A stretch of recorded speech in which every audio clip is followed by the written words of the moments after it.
Okay, so new year, true you, part two of the high school senior who's trying to figure out what might be next for them. We just went through all of their amazing top 10 strengths and how they like to plan and they're responsible and they're well thought out, but they take action and see things through. A lot of things are based on their values in order to get them where they want to be or what they envision for the future. But their bottom strengths are what's going to hold them back. And it might be showing up right now with some self-doubt and some stress and trying to make the decision of what this looks like for them, especially if they think they have to follow other people's expectations that they might be putting on them. So number 30 is communication. Yeah, they're pretty clammed up right now. They're not going to talk to you about all of this. And you know what? That's okay for them. They don't need to talk it all out. They need to think it out. They need to learn. They need to come up with their plan, take their own action when they're ready. They're not going to just, go through it all verbally with you. So if you keep, what's wrong? We have to discuss this. We have to discuss this. That's just going to cause them to have even more trouble making this decision for themselves. So trust in that. Empathy is number 31.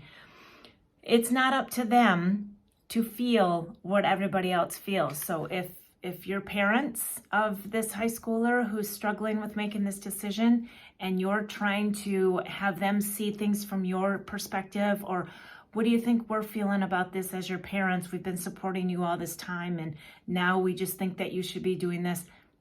They're not gonna take on your feelings on this. Your feelings are yours and theirs are theirs, and they're really good with keeping that separate. Again, they're more cognitive. They're gonna come about this with their plan and their strategy and what they've been learning to put into their intellection, all the deep diving that they've been doing. That's what's gonna play into make this decision, not worried about what everybody else might think. Maybe they've got friends that are going to certain schools that are trying to pull them in there, or a girlfriend, boyfriend that might be, heartbroken that they're not going to go to college together, or whatever it might be. They can't get caught up in that empathy, because when they do, it sucks them down lower into this stressful place. Maximizer. They don't have to be the best of the best of the best. They're probably going to be really happy going, if they choose to go to college, going to, like I said before, a small school that maybe isn't like Ivy League or all known or whatever it might be. They're just there for the experience for themselves. It doesn't matter what it looks like to everybody else. So the maximizer is all about going from better to best to the bestest to, keep pushing to superb, perfectionist. This person isn't like that. They know how to be satisfied with what they're doing. And a lot of that's going to come from their responsibility. If they're holding up and they're being loyal and true to what they think they should be doing to help support their beliefs to where they want to be in the future, that's good enough for them. So support them in that. That's okay. Next is includer. Again, they're not about the big masses. They're not about it has to be genuine relationships. They're not all about the surface. They're not all about the more the merrier. So they don't need to pull in everybody's opinion in making this decision.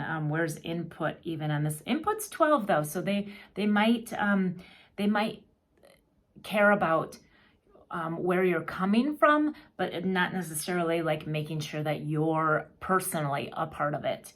And then adaptability with that number 34. So they are not go with the flow. They are not all about just, I'm going to live in the moment. They are all about setting themselves up for what they can do to contribute to the next and tomorrow. So they may have a hard time with change.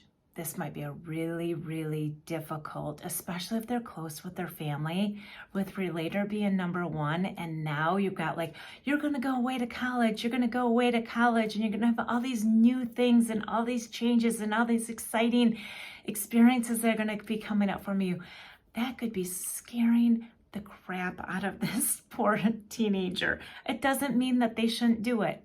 It doesn't mean that they can't do it. it just means that this is where their stress is coming from, and that's okay. They'll work through it, and having this understanding of their process and knowing these things about themselves is going to help them deal with it and work through it then. It doesn't necessarily have to have it hold them back just because they don't do well with change.